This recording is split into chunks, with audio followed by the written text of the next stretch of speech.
What's up, everybody, and welcome to YSN's Power Hour. DJ Yoakley here with Max Solo and the coach. Just a little trio, the Three Musketeers, if you would, here on the YSN Power Hour. Today is a Thursday edition, and guys, it's the three of us because there's softball, playoff softball, and regular season baseball going on every place here on the network tonight. 5 games for pay-per-view up for sale. It is, let's just get to those right off the jump here as I scroll the million tabs in our glossary of things going on. Softball tonight, playoff softball, Salem and Canfield. Alec is going to have that one. Jamie is going to have the Hubbard game against Southeast. Jefferson at Poland. Ty will have that. Ian will have Grand Valley at Ursuline, and Springfield plays South Range and Anthony Hartwig, the legend, will have that as well. As far as baseball, we got Dom with Harding at Ursuline, and we have Warren JFK and Struthers on Scene 3. So 7, did I count 7 games on the network tonight? Not a banner night on the network by any means, but still 7 games as teams start to get eliminated from contention for state titles. We're going to keep a wrap on all of them. But, gentlemen, it is National Fruit Cocktail Day. That is the national day at hand. And the question is, number one, are you a fan? And secondly, how do you take your fruit cocktail? We'll start with the coach because he's got a good one. Yeah, so back in the college days, we used to do a thing called Harry Buffalo.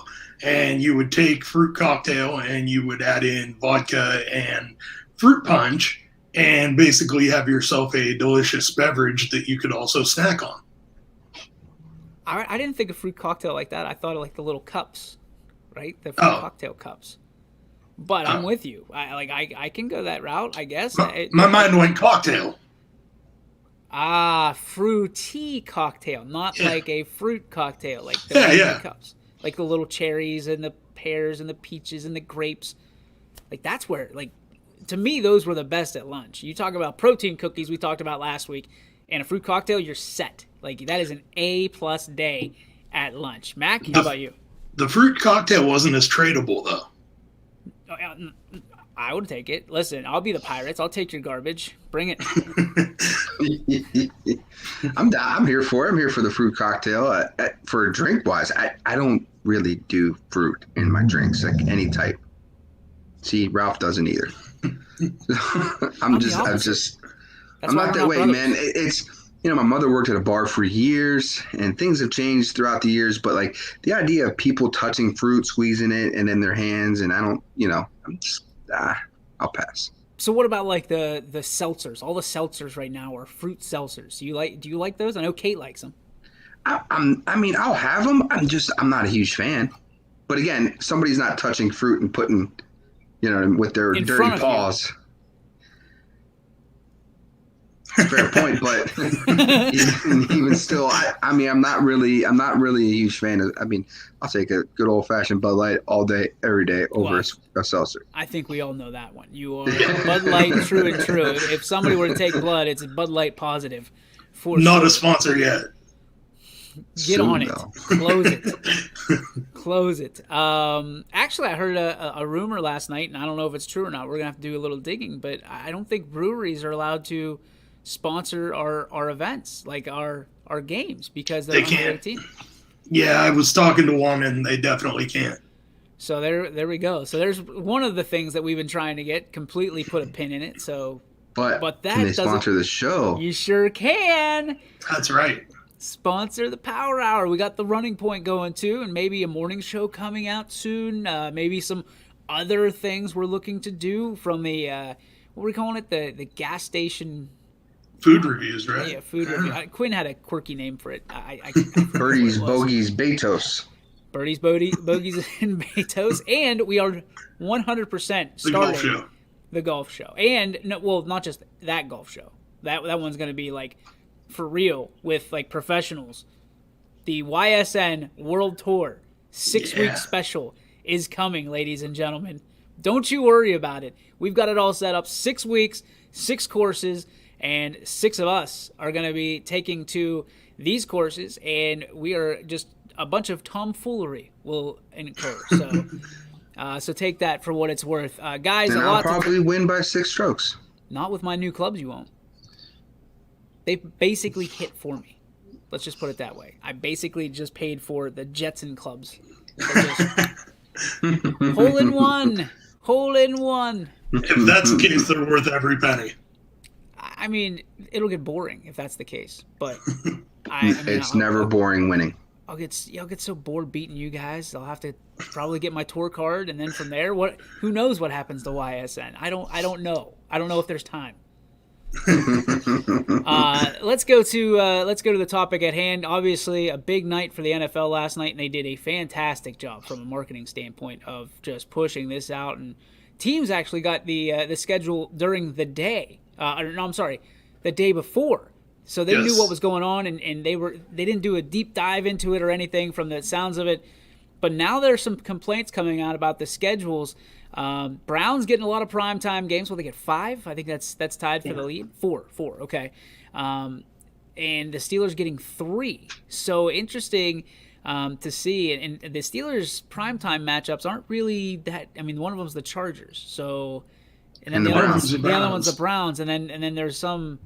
I forget what the other one was, so I apologize. But I'm not really sold on it. I like the hype around it. They're calling it a national holiday. They're doing all this stuff. The marketing does for it. If you're a fan of Good Morning Football, that's all they showed today. And there's a lot of hype around, especially Week 4, Patriots versus Tampa Bay. Buccaneers, yeah. Yeah, so that's a Sunday night game, and I guess that was the number one. They did rankings 1 to 272. The way they did this, and like the networks can complain. Like the networks actually fight each other for this spot, and this was the game that everybody wanted, and NBC ended up with it. So our friends over at 21 are super happy because Al and Chris are going to be calling probably one of the better games of the year. They liked it because it's Week 4. Smaller risk of injury for both teams. So that way you get Brady, you get obviously Belichick, but they were arguing because there's some people that think that it should be a celebration of Tom Brady coming back to New England, coming back to the Boston area. Not yet. There's people saying that they're going to play Jay-Z when he comes out because that's what they did for his walkout music when he came out and did the LFG and all that stuff. Are you bought into that? I mean, is this something that Belichick is probably going to lose his mind over? Not a chance. I mean, I'm rocking the short sleeve hoodie today in honor of Bill Belichick and the fact that there's no way he's buying on board to honoring Tom Brady at a game that means a lot to him. Yeah, there was no way he bought on the selling Jimmy G to San Francisco. How'd that work out? I was not a person that said that. Hey, maybe I was. Maybe I wasn't. I don't know. Will chiming in says, DJ Billy, coach, hats off to Salem last night on a hell of a game. Pitchers duel. That's a great team. Best. Yeah, 2 no-nos last night, guys. 2 no-nos. Lane Rhodes throws a no-no. David Cunningham throws a hell of a game. I saw the box score for that. And then you have Maya, starts with an E. Don't know, from Lisbon. It's her name slipped my mind. Emlinger. Emlinger. Help me out. We'll get it. Sounds right. Yep. Is that what it was? Something like that. Yeah. No, it's not Mellinger. Emlinger. I feel like Portnoy when he can't remember somebody's. Billy's efforting. I can see it on his face. He's gonna. Emmerling.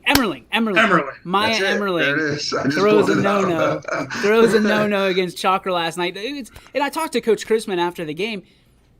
Like when there's a no-no, there's like that vibe that you get, and when you're watching one on TV or like this, there was no vibe to it. Chalker scored right out of the gates, but they got no hits to do it.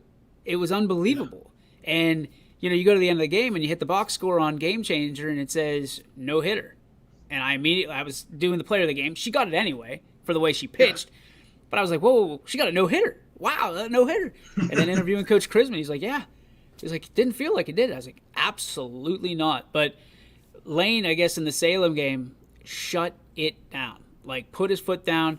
Senior night, rivalry game, no-hitter. that is a big dog stepping up and taking a bite out of crime right there. So So I mean, I'd been really looking forward to those two West Branch Salem games all year long. From the time that way back when you and I did the first Salem game together, DJ. I knew that those two teams were going to be right there. They've been right there in all their sports, and to have that Rhodes versus Cunningham matchup to end the season was just going to be a heck of a game. I think I predicted that the previous game before they threw against each other would probably be a little bit more of a hitter's battle, and then that one would end up being a pitcher's duel. And wow, what a phenomenal game. Billy, I mean, you're a pitching coach. You love no-hitters, but I think we had this conversation, at least in a small form. No-hitter perfect game, obviously, doesn't matter if you get the win, but how much distinction is there between a perfect game and a no-hitter? Where does the no-hitter fall? The reason why I love it, both of them so much as a no-hitter or a perfect game, is how much of it incorporates the team. You can't throw a no-hitter without a first baseman, a shortstop making plays. I would say it's up there. It's not the perfect game for me. Is the ultimate, like, there was no mistakes in the entire game, no walks, right there. Okay, I'm good there. Okay, so that's because I would put things above it. I would put hitting for the cycle above a no-hitter. I think that's almost harder. That would be something just off the cuff. That would be something I would put above. So like is it a clear one and B, or one and B, A and B, or is it A and 1A? I would go A to B. Okay, that's fair. Yeah, I think that's. I mean, is there a difference because it's different positionally? I mean, a pitcher's probably never going to hit for the cycle. No. Perfect game and a no-hitter. Oh, okay. Yeah, I think, and Will saying also he agrees that a cycle over a no. I think that's really interesting. It's just really one of those things that it's hard to do. I mean, think about it's hard to hit a home run. It's hard to get up 4 times in a bat and be 4 for 4 in a game. Now, hit a single, hit a double, hit a triple, and then hit a home run. Like, it also goes in your mind as a pitcher. So pitchers aren't really just like, hey, let me put this here to give you a chance. Like, usually you get the home run early in the game, and then listen, and if it's your last at bat coming up, I'm probably going to hit you just so you can't get it. I see both sides. I'm just interested. How do we know how many cycles have been hit in Major League history? We can look it up. I mean, it's 15 seconds away. We have that tool? We have a tool. There's a neat search engine that allows you to ask it questions, and it'll give you answers. Ask Jeeves. That's the one. I wonder how Jeeves is doing. I think he's searching for employment on, like, Indeed or somewhere. There's only been 14 natural cycles in Major League history. So there you go. That's the harder thing to do. Yeah. So once again, I am absolutely stamped as correct because the no-hitter is garbage. Move it back. Move the mound back. Stop it. Just stop 5 feet. 5 feet. Move it back. You're good, and everything equals out. Just have him pitch from second base. Why not? Listen, I had to throw people out at second base. Pitchers get paid a lot more than catchers. Go ahead, tough guy. Go ahead. Work your magic. No, but I mean, it was awesome to see. It was my first ever no-hitter I got to call. Didn't know I was calling it. Had no clue that I was calling a no-hitter through 7 innings. Kind of snuck up on me, but talking to Maya after the game, and she's just as cool as a cucumber, and she's like, yeah, I've done it before, so it was no big deal. Like, I can't imagine doing something so well that I'm just like, just it is what it is. Yeah, that's like Tom Brady throwing 5 touchdowns and just being like, yeah. Hey, Chris, why don't you give us an idea of something to talk about, huh? Bleacher creature? Because it's not Friday yet. We can talk about numbers and statistics because he was talking to me about how much of a nerd he is, and I was like, he called himself a dork. I called him a nerd. I never call myself a dork anymore because I've been told what it means, and I'm not about to be that guy. Did I just hear only 16 players hit for the cycle, or did I hear? I thought I heard 14. I heard 14. It's a natural cycle. Okay. Natural What's an cycle. unnatural cycle? So a natural cycle is in order, has to be in order, is a single, double, triple. No. How many total cycles? You just want. I thought you were talking about like. I was talking about. That's what I was talking about. Natural cycle. Well, we want real cycles. That's got to be a lot more. I just put my foot in my mouth now, Billy. Great way to go. Way to go. I've personally. There's been 330 in history. Okay, there it is. There it is. I was gonna say, hasn't there been hundreds of cycles? So there's been 330 cycles. There you go. Do it up. There we go. There we Oh. go. See, it all works out. It's always coming up Youngstown around here. So The natural cycle is impressive, though. no, it's I mean, it's just kind of cool. that's like, I don't know. That's like God's thumbprint being like, listen, you were blessed today. Like you were single, double, triple home run. Like, because But that's every what the announcer. perfect game is too. God's just like, congratulations, you're the guy today. I mean, there's perfect games. This is gonna sound bad. There's perfect games, and then there's perfect games. Like the pitcher was on, not the immaculate perfect game or what the hell he was talking about. But like there's games where the pitcher's on, and there's perfect games that over the course of time that the pitcher has been significantly bailed out by his defense.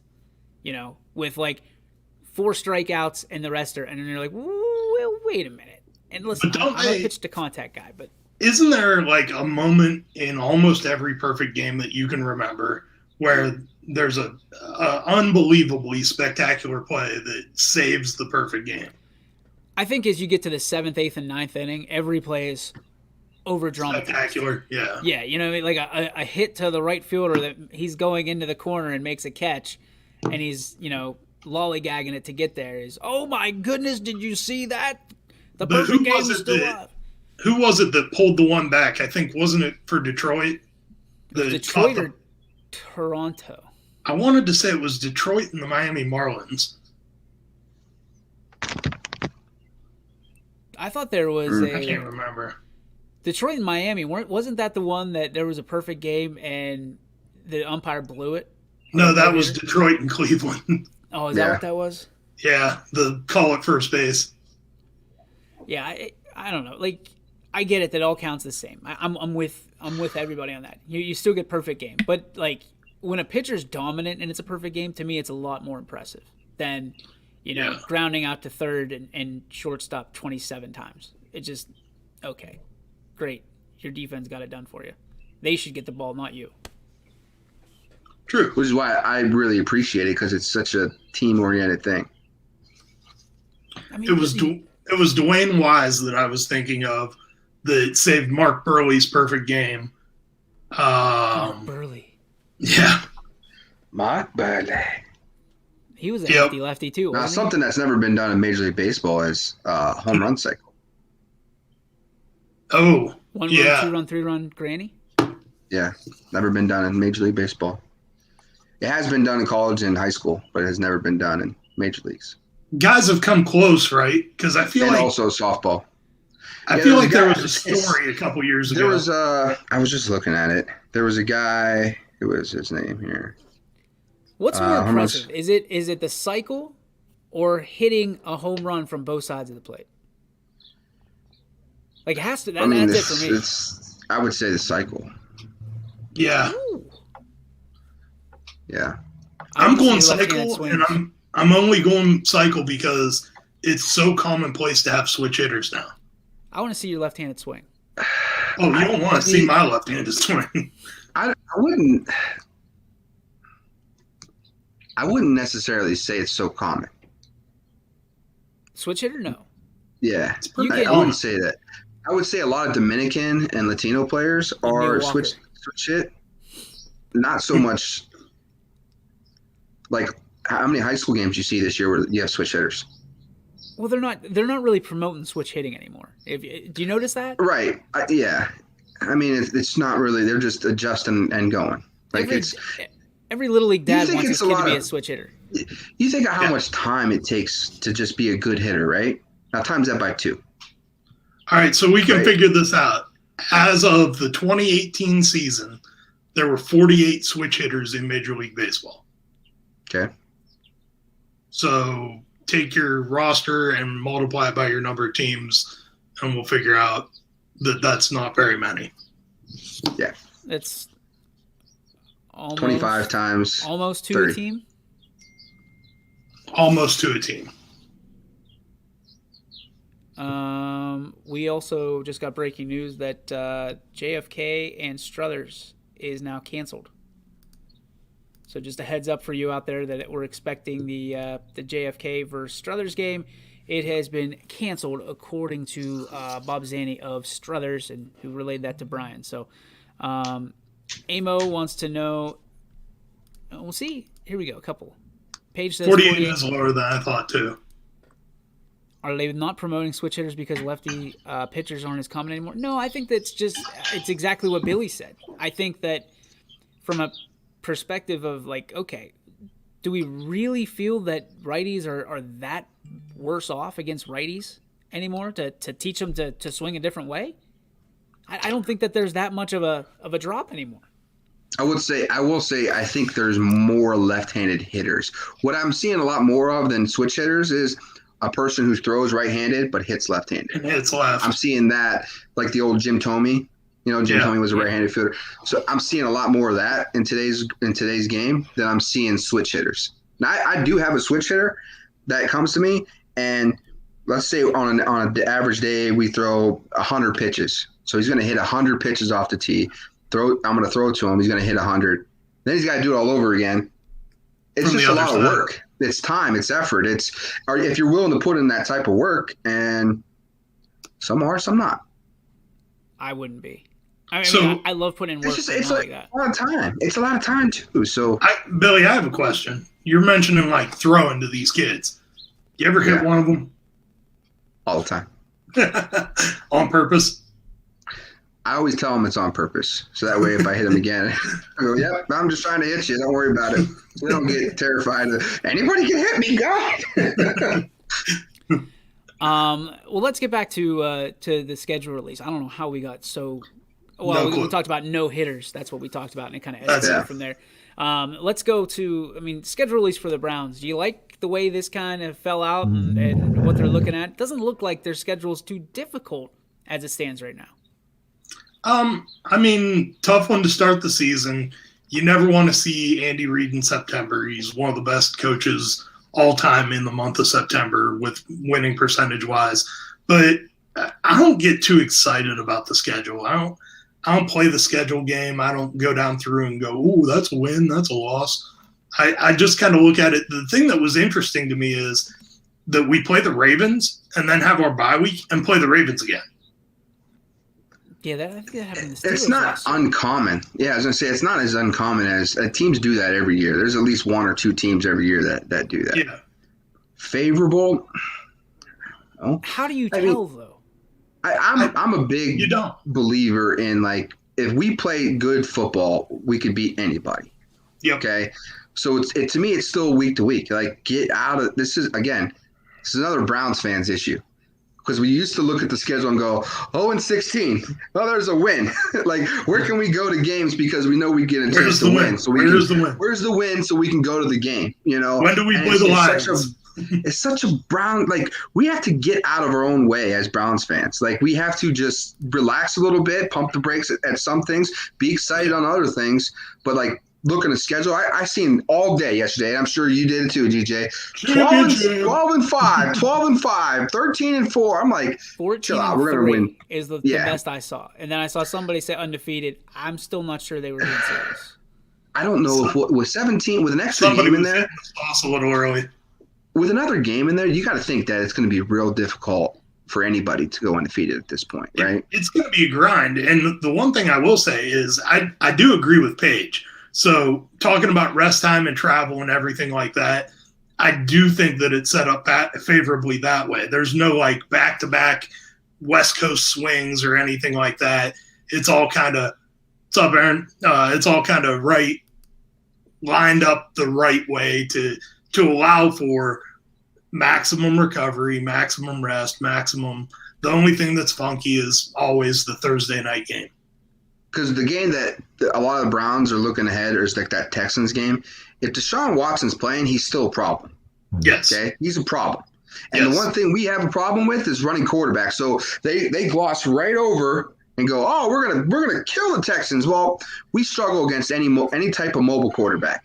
And the other thing, and I'm with you, Billy, but the other thing that I'm kind of waiting to see, and just I don't want to get too far out over my skis because I want to see how this defense comes together. I agree with everybody that there have been quality additions to the defense this offseason, but how do they gel together? How do they work together? Can Joe Woods formulate a solid defensive plan? Are we going to see more 4-2-5? Is it going to look more like a 4-3? You know, what's this defense actually going to look like? What's crazy is with the players going to be on the field? How about, like, that's my first thing. Is guys like Greedy Williams going to be out there? Our first round draft picks for the last 3 years, will they be healthy enough to play, I don't know, 5 games together? It's been 2 years. These guys haven't even played 5 games together. So is that a possibility? I think there's a lot of possibility for a lot of different things. I don't, and I've went on record and said this before, I don't like the false sense of confidence that the Browns fans have right now, because you've been down this road before. It's not good. It's not good. It never works out whenever you like, here's our schedule. We're 14-3. That's a guarantee. Write it down, because that never works out. I graduated high school in 2002. We made the playoffs in 2002. I thought for sure, oh, this is going to be a regular thing now. We're going to make the playoffs all the time. Didn't happen again until I was 36 years old. I'm not ready to go out on that limb again yet. Wait, time out. You made the playoffs? In 2002. We got demolished by the Steelers. You beat us. Yeah, that was when we had Kelly Holcomb as the quarterback. You beat us at Heinz Field at the ketchup bottle. I was taking your Wii as Sebring. I was really thrown off right there. Like, wait a minute. Nope, I actually appreciate the Christmas Day games, by the way. You like that? Mm-hmm. Yeah. Because you know why? I don't have to stay around and watch basketball on Christmas Day now. Yes.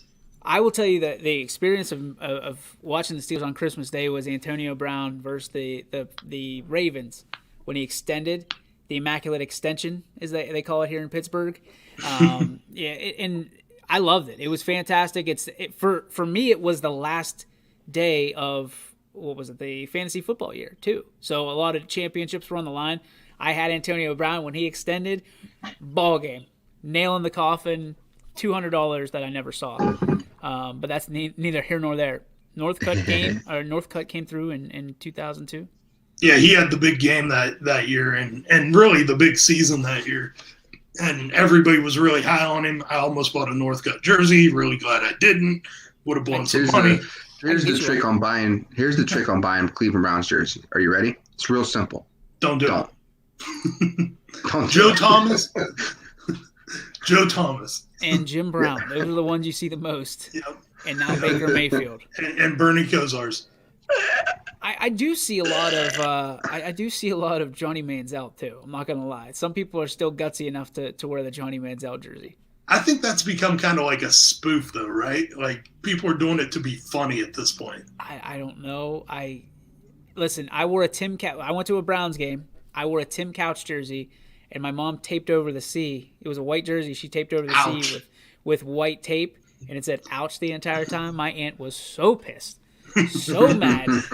She's like, "You're taking that off before you get in the game." I said, "I can't see it, so I have no problem with it. Somebody might have done it to me." So, but no, that's. I think as far as the Browns go, I do think that they have a little bit of a favorable schedule, but I do hate when people say that. Like when Paige says favorable schedule, when we hear that on a national telecast, like you're basing it on what? Last year? On last year, and too much changes from year to year in the NFL. But you got to remember how they do the schedule. Look, we were third in the division. Mm-hmm. So we're going to get a third-team division schedule. So we're going to play everybody's third. That there are games that are different from the division. Everything is the same, but then you get 2 extra games. We're playing everybody's third, right? So it's not like the Steelers are playing everybody's 1, because that's what happens. So then the Ravens are playing their 2s. I mean, that's how they try to create that magic of going from worst to first. I mean, it doesn't always happen, but that's how they try to buff your schedule up. Well, and I will say this too, and I don't know if you guys agree with me on this or not, but DJ, I think you overheard Scotty and I talking about this at HQ yesterday.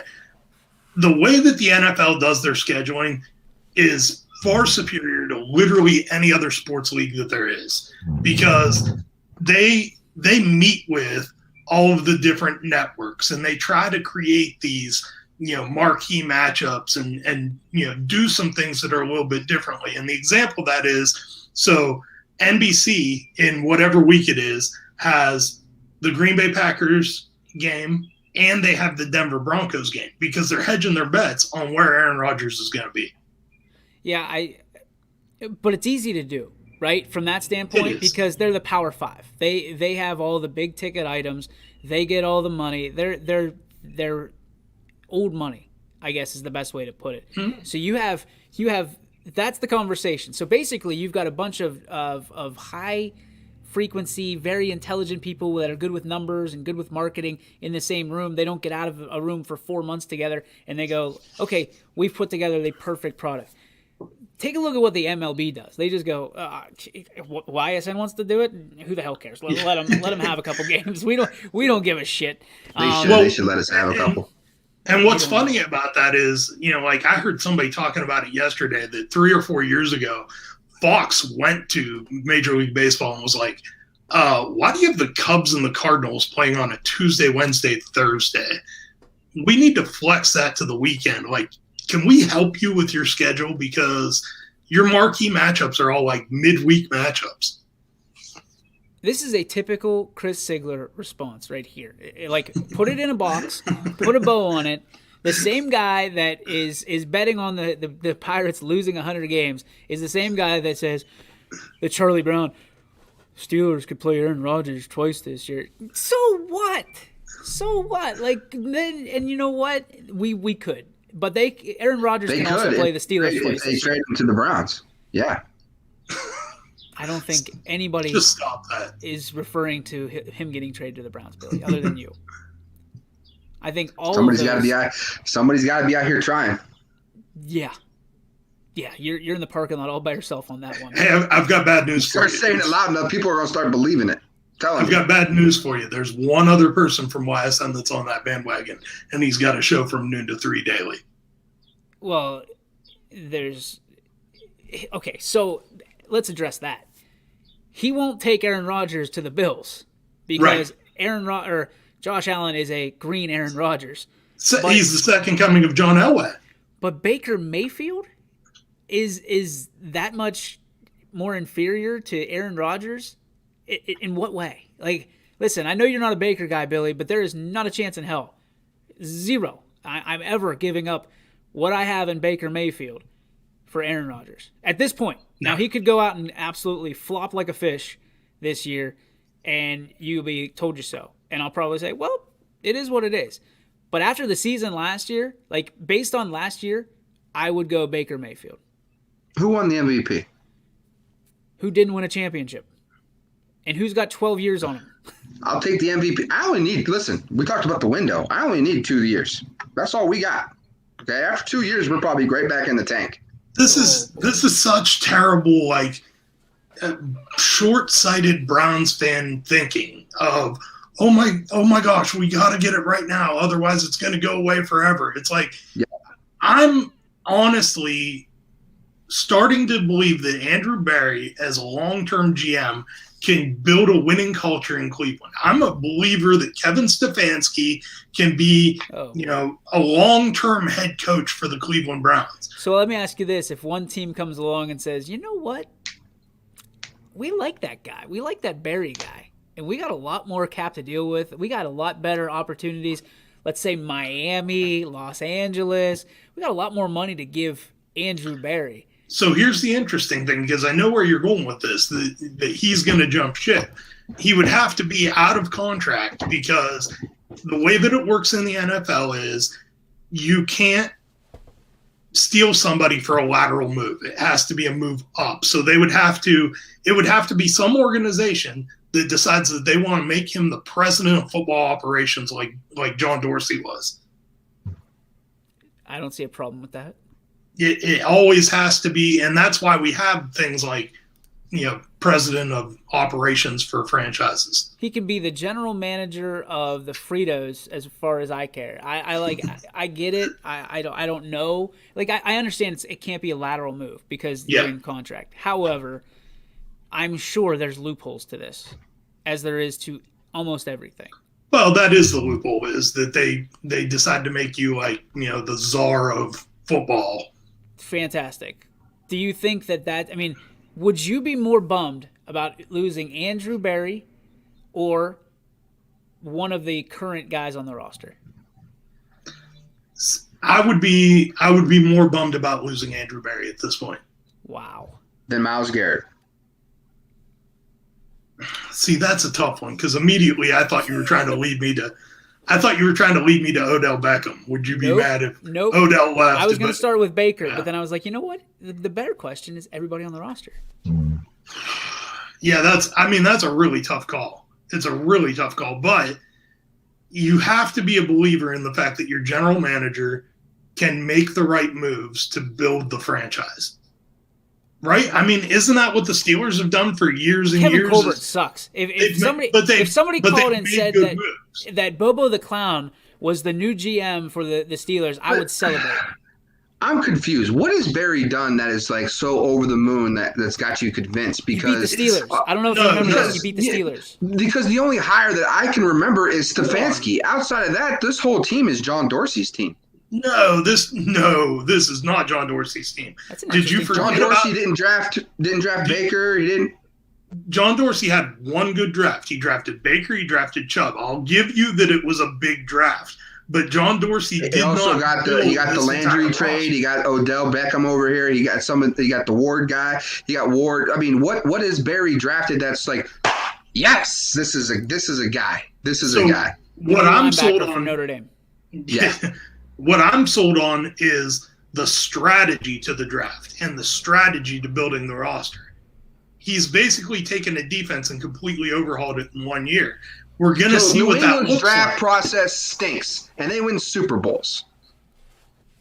I wouldn't say that New England's draft process stinks. I would. Why? They get the pieces that they good. need. They fit their system. Yeah, the piece that they needed were number 12. They're not winning any more Super Bowls. I don't know. I'm going to be interested to see. He was in the 6th round, so let's not crown them as the greatest. No. And I throw that pick out the window. But I'm going to be interested to see. It's a pick. It happened. But literally any of the 32 teams in the NFL could have lucked into that pick at the end of the draft had they decided to take him anywhere before number 200 overall or 199 or whatever it was. It's luck of the draw at that point in the 7th round.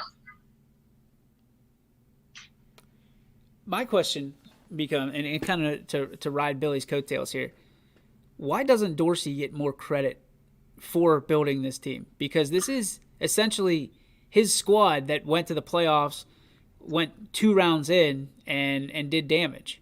He deserves a lot of the credit for taking the next step with the franchise, because if you remember, Sashi Brown tore it completely apart.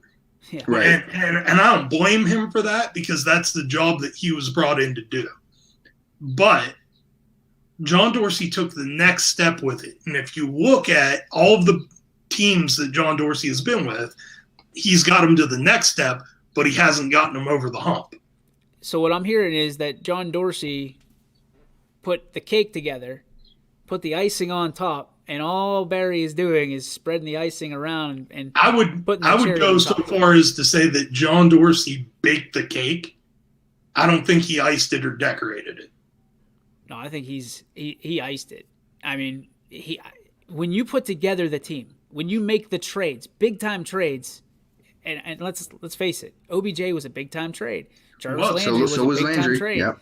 So when you make those, you are making things happen. You're not just playing with the cards you're dealt. You are literally playing on the river. You're playing everybody else's hand too. So and he does deserve credit for overhauling the offensive line. But it's the same as, I mean, if you're a Penguins fan or if you're an NHL fan out there right now, their general manager now is going to get a ton of credit for them winning a division first time in like 7 years or something like that. But it was Rutherford that built this team and quit like 2 games in. And people are quick to say, okay, this guy deserves the credit. Whoa, let's pump our brakes. Just because he's sitting there in the chair does not mean that you immediately look past everything that was built before that guy even put his shoes on. You know, like that's so. I'm not saying that Andrew Berry deserves all of the credit for this. All I'm saying is, and it's no secret, I'm a football guy. As a football guy, I can sit back and look at the moves that Andrew Berry makes and say, those are logical football moves. They make a lot of sense. I can see the vision that he has for the entirety of the roster. So you are giving Andrew Berry credit for it because you hold him accountable because you'd rather have him than 55 guys on your roster. Yeah. Fair. I mean, Bazinga! It's okay. Got him! Write it on the calendar, baby. Put it on the board! Yes! It's one of those things that I don't know if I can explain it, but I feel it. Oh, it's a gut thing. Yeah. Well then can I use that for Baker? Can I use that same? I don't really know how to explain it, but I feel it, baby. Listen, the only way you can use the gut thing for Baker is if you're going to take half of my gut too. I don't think we're not now knocking John Dorsey because he traded for Tyrod draft. Tyrod almost got you through an error. Yeah, I'm not willing to go that far because I absolutely would have got Tyrod Taylor, and I absolutely would have taken a flyer on Antonio Callaway. This kid that we picked up in the 3rd round this year could be Antonio Callaway. The same player, exact player. You're at some point you want speed that's going to take the top off the defense, and so you try and pick up that wide receiver that you're hoping to hit lightning in a bottle with that becomes when you get to like 3rd, 4th, 5th, 6th. Yeah, when you get to the 3rd, 4th, 5th, 6th rounds, it's not so much on character; it's the talent that dropped because of character. So you're drafting people with maybe some character issues, but with talent. And Callaway had 1st round talent, but his character is more like a undraftable player. Well, you're right, and it's less about where you are than it is where's your ceiling. And so you're not going to draft a guy in the 3rd, 4th, or 5th round that's got a super low ceiling, but doesn't have the ability to outplay that. You're going to take a guy. Who drafted Josh Gordon? Was that? That was before Sashi, and it was before Sashi Brown. It was before Sashi Brown. Okay. Yeah. Because I don't even remember this Callaway guy, to be quite honest with you, enough to even comment on it. But Callaway had a history book of issues. Like, you had Josh Gordon. You want to talk about history book of issues? Like, nobody had more issues than Josh Gordon. Let's be honest, guys take flyers on guys that have a ton of talent. Randy Moss is a prime example. He had a ton of character issues. It's risk reward. That's exactly what it is. I mean, it's the Patriots saying that we can take over anybody's issues and make them reform to the Patriot way. Randy Moss got lucky because he had Chris Carter, who went through things and overcame those issues. So it was a good mentorship for him. And that's where you have to be really careful too, and you have to understand the locker room that you're bringing these guys into. Do I have the guys that we can bring a guy with character issues in, and they're going to take control of the locker room and say, hey, that's not the way we do things around here, and maybe have a mentor for that guy. Which is everything I hope that Dwayne Haskins gets in Pittsburgh. Everything I hope he gets, because I watched it. Listen, you can go on YouTube right now and watch Dwayne Haskins and how he spent the first $1 million, which is really interesting. I mean, that's the kind of stuff that you can judge somebody by, right? So their character, how they handle their money, how they just make moves. He's not all gone up there. He's not dumb. It's just a matter of putting him in the right situation. I don't know a whole lot of people that would like to be in the situation to be in the Washington football team. I don't know. I just don't know a whole lot. To the fact that Alex Smith retired. Like, he's like, you know what? I'm done with you guys. Peace.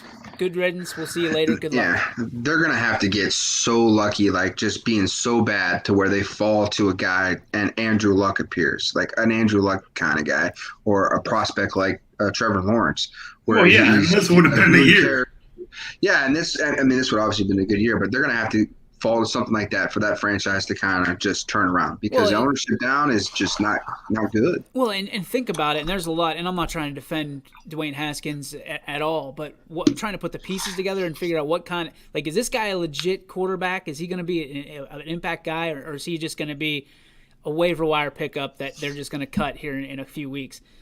But somebody raised the question. This was in a nationally publicized or publicated or whatever. Nationally published. What's the word? Published. Publicated. Published. We're going to go published. That sounds right. Okay. A national public.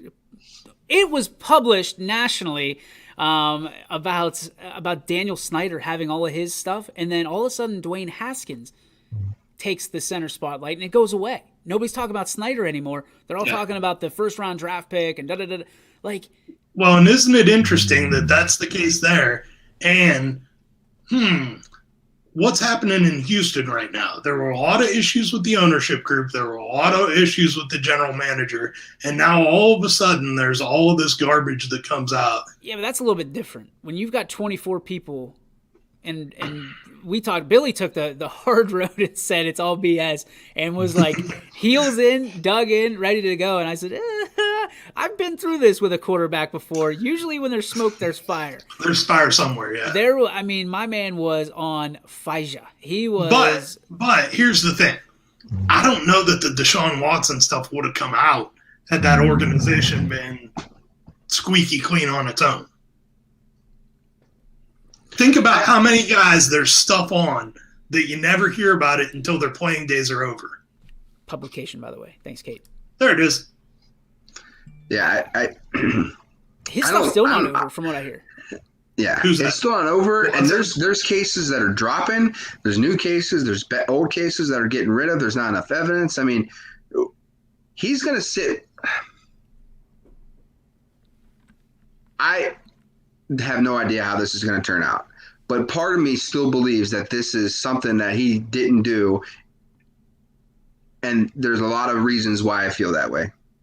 So we'll just leave it at that. McPherson saying it seems like he's started to turn the corner. He's been in the building just about every day. That was one of his issues in Washington. He's not fully into it. I mean, listen, if you are given the golden ticket to go to the NFL, I think there's an opportunity that, yeah, you can flush it away. And then if there's that much talent, somebody's going to take a flyer on you. Was Johnny Manziel picked up by another team, or did he just go straight to? He went away. Yeah, he went to the Browns and went away.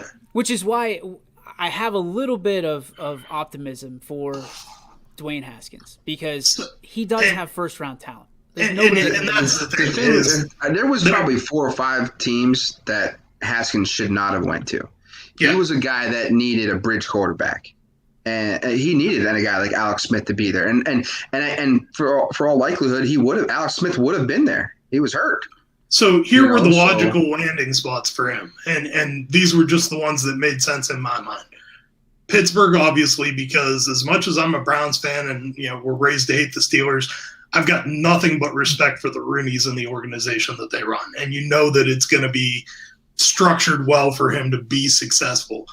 New Orleans made some sense to me if Drew Brees was going to come back for one more year. As soon as he decided he was done, it didn't make sense to me. Green Bay was one that was really interesting to me because I thought, man, if they're not fully sold on Love, then there's a chance that he could go in there behind Aaron Rodgers. They could pick him up for next to nothing. And that would have been the route that they should have gone before they drafted him. They just did that. They just did that with that crappy quarterback the Browns had from Notre Dame. They just did exactly that. They weren't going to do that again. Deshaun Kaiser. Yeah, he's stuck. But the difference in talent between Deshaun Kaiser and Dwayne Haskins is the difference in your baseball knowledge and my baseball knowledge. Yeah, but they just did that. They just did that scenario, so they weren't going to do that again. That was an interesting little comparison there. Yeah. Now you're going to learn in football season that nobody has as much knowledge as Billy Mack ever. Well, what I've learned over my time at YSN is that for some reason Billy Mack believes that he's the most knowledgeable about everything all the time. Fact.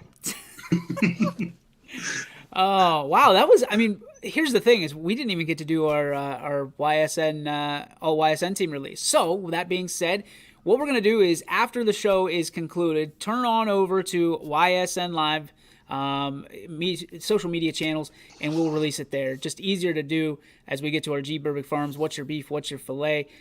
Kate's throwing up a fiction right now. In the I think we're going to call that the YSN Bleacher Box. What do you think about that? I like that. The YSN Bleacher Box. I think that there's a certain ring to it. So once we get it sponsored, I got people calling me. Can we call them the hecklers? Yeah. It's the heckler box. So we got Astroville. We could call it something crazy. I like the Ville, but the Bleacher Box has a I nice like the look. Bleacher Box, and then the people that comment are the hecklers. The hecklers, yeah. I like it. That's a good one. All right, so guess what? We're gonna sell this thing. We're gonna sell the YSN Bleacher Box, and the hecklers come with it. So we're putting a price tag on YS Nation right now. Thank you all for allowing us to sell your likeness. We appreciate it. You are greatly appreciated across the page. You are giving me very bad flashbacks. Don't bring up Kaiser. Oh, I know. That was like 5 years ago. Like, I guess it is like half a page's life though, so it doesn't. Let's get to our G. Burbick Farms. What's your beef? What is your filet? Brought to you by our friends over at G. Burbick Farms on New Buffalo Road in Columbiana, Ohio. Matt, lead us off today, buddy. Yeah, I've got a beef today. I wish that I could go with the play today, but I'm having a real bad time with dandelions in my yard. And I've tried. I know, listen, it's an old man thing, and it's such a dad problem to have. But get off my lawn. I'm looking out at my yard right now, and there are just dandelions everywhere. And I've treated with like 4 different chemicals. I was out. I know you guys make fun of me for being a farmer. I had the backpack sprayer on the the night. I was out there like spraying the entire yard down. People can see you. Yeah, I know. I was straight struggle bus. And then I realized that I had my AirPods in and I was listening to music, and my neighbor was like trying to talk to me at the same time. And I was just completely ignoring him. King Heckler, he wants to be known as. Only if you change your Twitter name to YSN King Heckles. I think that makes the most sense. Yeah, I think that's right. Dandelions, huh? Dandelions. Got the best of you. Hate them. Billy Mack, what do you got? I have a filet. Here's the thing. Here's the trick. I got a Traeger, and I'm going to put it up tonight. I'm going to assemble it, and then tomorrow I'm going to head to G. Burbick Farms and maybe pick out some juicy steaks, maybe some brisket, who knows? Make sure you season that Traeger before you use it. Sarah says she's not the only one. She just texted me. So she's a dandelion freak too when it comes to that. I mean, that's what I typically, from inside, I'll yell out to Sarah, people can see you! Are you aware of this? And by the way, I like this new, like, 3-person box here. This is nice. Did you see, like watch what happens whenever, like, we go to Billy Mack. Billy, do that again. Watch this. Zip. Wow. That's nice. cool. And then it comes back. It's pretty dope. That is cool. I'm liking that. So maybe we'll have to do the 3-person team a little more. Well, we are the 3 best friends that anybody could have. Well, I'm definitely Alan. There's no doubt about that. Maybe I'm Phil. There's great looks. Great. Best beard on the broadcast right now. Billy and I are tied for best hair, so we'll just leave it at that. Mine is going to be T-ball practice part 2 tonight. I'm excited to see how the YSNers have progressed over the course of a week. I'm sure they all have been out in their backyard throwing and hitting and doing great things to impress me as I get up to the field today. We're going to work on some Tommy Mansky video stuff today. We're also going to oh, come on, Matt. I thought my volume was off. Oh my gosh. First it was Hootie and the Blowfish Christmas, and now it's I got to listen to myself twice, which is hell on wheels as it is. So I'm excited for T-ball tonight. The mighty YSNers will be fighting their way towards their June 3rd, I think, first game in East Palestine Park. So anybody wants to see some good action, come on down. Watch Coach Yoakley throw and put the ball on the tee. So we're gonna get Jeff Bezos on the call. Do you have the gear? Can we show up? You and I'll do dugout reports, and we'll put Bezos on the full-time call. Oh my God! I think from the sidelines we got Jeff Bezos. Jeff, what do you see down there? I see some dandelion beans picked up in the outfield. So if you win, are you going to Dairy Queen or Dairy Milk? I like chocolate.